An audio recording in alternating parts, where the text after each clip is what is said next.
Hello, Scott, Erica Cerra, and listen, these questions entertain me as much as I would hope my ridiculous answers entertain you. So, no, I am not annoyed or whatever word you used, but listen, I have to read them, so they are on the screen, so I'm going to be reading while I'm doing this. So does the 5-second rule apply on spilt soup? Now the funny part is when I first read this, I thought it said split pea soup, which I thought that was peculiar, but regardless. Spilt soup. Now this would depend. When you spill the soup, is it chunky soup? So if it's chunky soup, could you just scoop up the top part and leave what's touching the ground?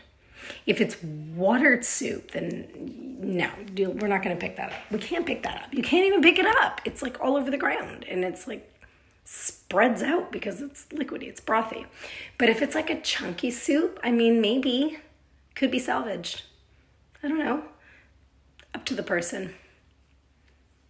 I don't think I would salvage it. I think I would let it die. Next, if a turtle loses its shell, is he homeless or naked? He's both. He's a homeless, naked turtle. Now, that's sad. Because, it's bad enough that you're homeless, but now you're naked. You know what I mean? I feel sorry for the turtle. Next question. Can you borrow $5 for therapy? If you can find therapy that only costs you $5, it's kind of amazing because what therapist costs $5? Are you going to pay someone just to give you some advice? Hey, I'm walking down the street. Guy, I'll give you $5 if you give me some advice. Then no, I won't. I'm not going to give you $5 for therapy. Why is the world like this? Oh, Scott.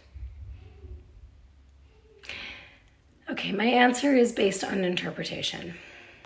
Why is the world green? Why is there so much kindness in the world?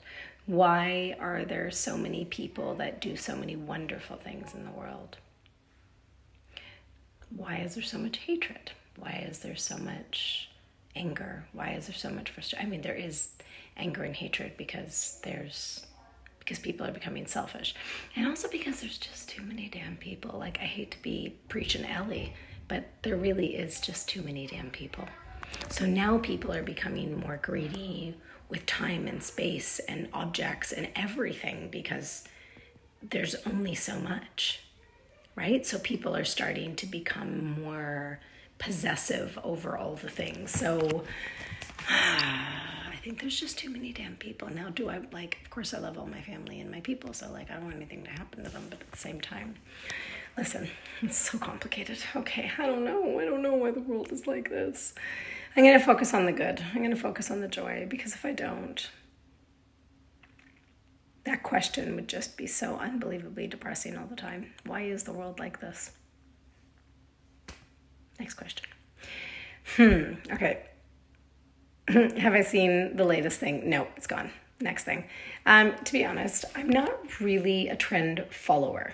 Don't get me wrong. I'm interested in what's what and what's coming up and what's happening and new things. But really, it's just it's too much pressure to stay with what's new, what's the next thing, what's the next thing, what's the next thing. Also, it's just exhausting. You would never be happy or content because you would continually be consumed by consumerism. And what's the next thing? So you would never really be happy with what you have because you'd always be looking to what's next. So I don't really care what's the next new thing. So there. Okay, if the whole world is a stage, where does the audience sit? I mean, isn't the logic that we shouldn't be an audience to watch the world go by? We should be living, right? If we are part of the audience, then that means we're not present and we're not living and we're not experiencing because we're too busy watching. You know where the audience sits? On their phones. That's where the audience sits. The audience sits at every restaurant, at every cafe, at every bar, in every bed, on every couch, staring at social media on their phones. That's where the audience is. I believe that. How am I? I'm fine. Thank you for asking. I'm really good. I'm really good. I am really, and for the last few years, I've been asking to feel more joy in my life, and I'm present. I'm here. I'm feeling more joy. I'm just really enjoying everything and everyone around me, and I'm feeling incredibly grateful. I don't know if you're aware of this, but I've had a lot of loss in the last couple of years. I've lost both my parents, and two really horrible, horrific diseases. And my dad passed away 4 years ago, which was devastating for me because I adored my dad. Still do. But I'm starting to finally come out on the other end of not feeling guilty for being alive or feeling guilty for all the things.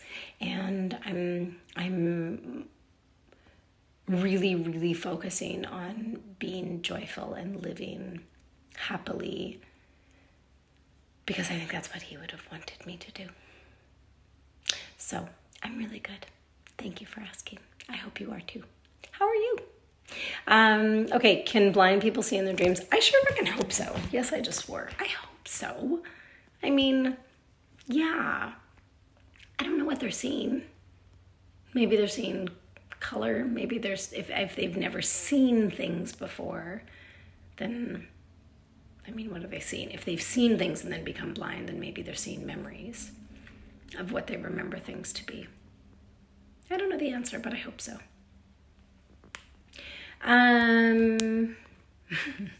So prune juice comes from dried prunes. So you would take a plum, you would dry the plum, and then you would press what the plum becomes, which is a prune. And then you would make juice, right? Sounds like it makes sense to me. Have I ever seen a ghost? Yes, I think I have many times, unfortunately. So I have a bit of a sixth sense. I feel, sense, know.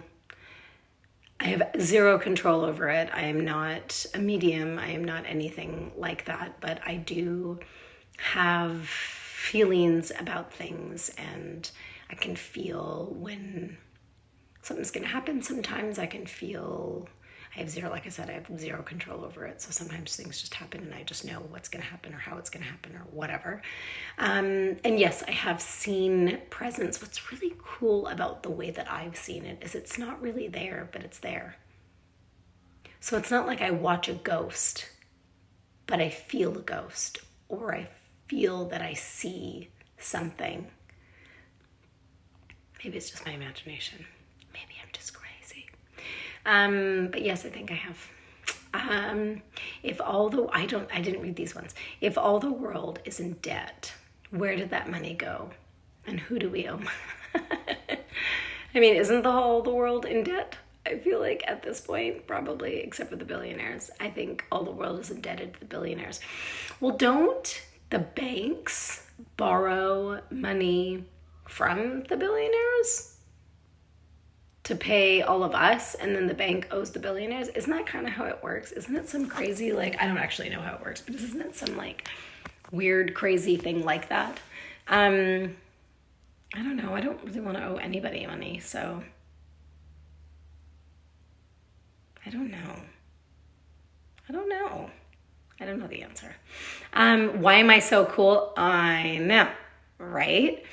I pay tribute to my parents and my upbringing, even though it was chaotic and crazy, and my childhood more so. My parents were divorced and didn't really get along, and so I had lots of drama growing up. But experience, I've experienced a lot. I've done a lot in my lifetime. I've seen a lot. I've experienced a lot. I've gone through a lot. And I've learned a lot. You know, it's funny. I should be like, oh, really? You think I'm cool? But like, I am cool, so thank you. I think the more we experience and the more we see and the more we go through in our lives, the more enlightened and educated and the more well-rounded we can be, assuming we learn from it, because there's a lot of people that go through shit and just don't really pay any attention, and then woe is me and feel sorry for themselves. I think life is all about experience, and I think I'm so blessed to have gone through all the things that I've gone through. And I mean, I can even say the heartache now. Like, I don't know, I feel like if we don't focus on the joy, then what the hell's the point? You know, sometimes I think I was always going to lose my parents, and I'm heartbroken that I have lost my parents, and I miss them all the time, and I wish that they weren't taken so soon. But I also don't have to see them grow old and die slowly. I don't know. Is that better? I don't think they would have liked that. My mom and my dad were both like really young-spirited people, and I don't know, it sounds funny, but I don't think either one of them wanted to grow old. I think they wanted to be young and like attractive forever. I don't know, sometimes I think like, would they have wanted that? What would have been better for them? What if they had ended up with dementia and had dementia for years and years and been lost in a care home, sitting there staring at a wall? I don't know, so I try to think of things like that. Like, what would they have wanted? What would have been best for them? Or what could the other side have been? What could the other side of the pendulum have been, On one hand, I feel like both my parents would have really wanted to see my children grow up. So that hurts. And to me and myself and my brother.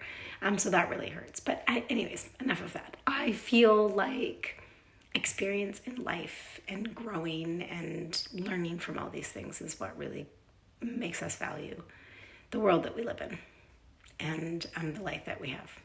Anyways, that's that. Number 14 is thank you. No, thank you. Scott, your questions really actually do entertain me. And they're like well thought out. They're not like just really plain blanket, like, what was the favorite role that you played? I mean, you may have asked me that at some point or another, but like typically those are the types of questions, or how was it to work with so-and-so? Like, your questions are entertaining for me just as well as I hope, again, that they're entertaining for you, my ridiculous answers. Anyways, I wish you all the best. I hope that you are well. Thank you for the cameo and thank you for the questions. And I don't know, it's a lot of nonsense, my answers. Take care. I wish you all the best.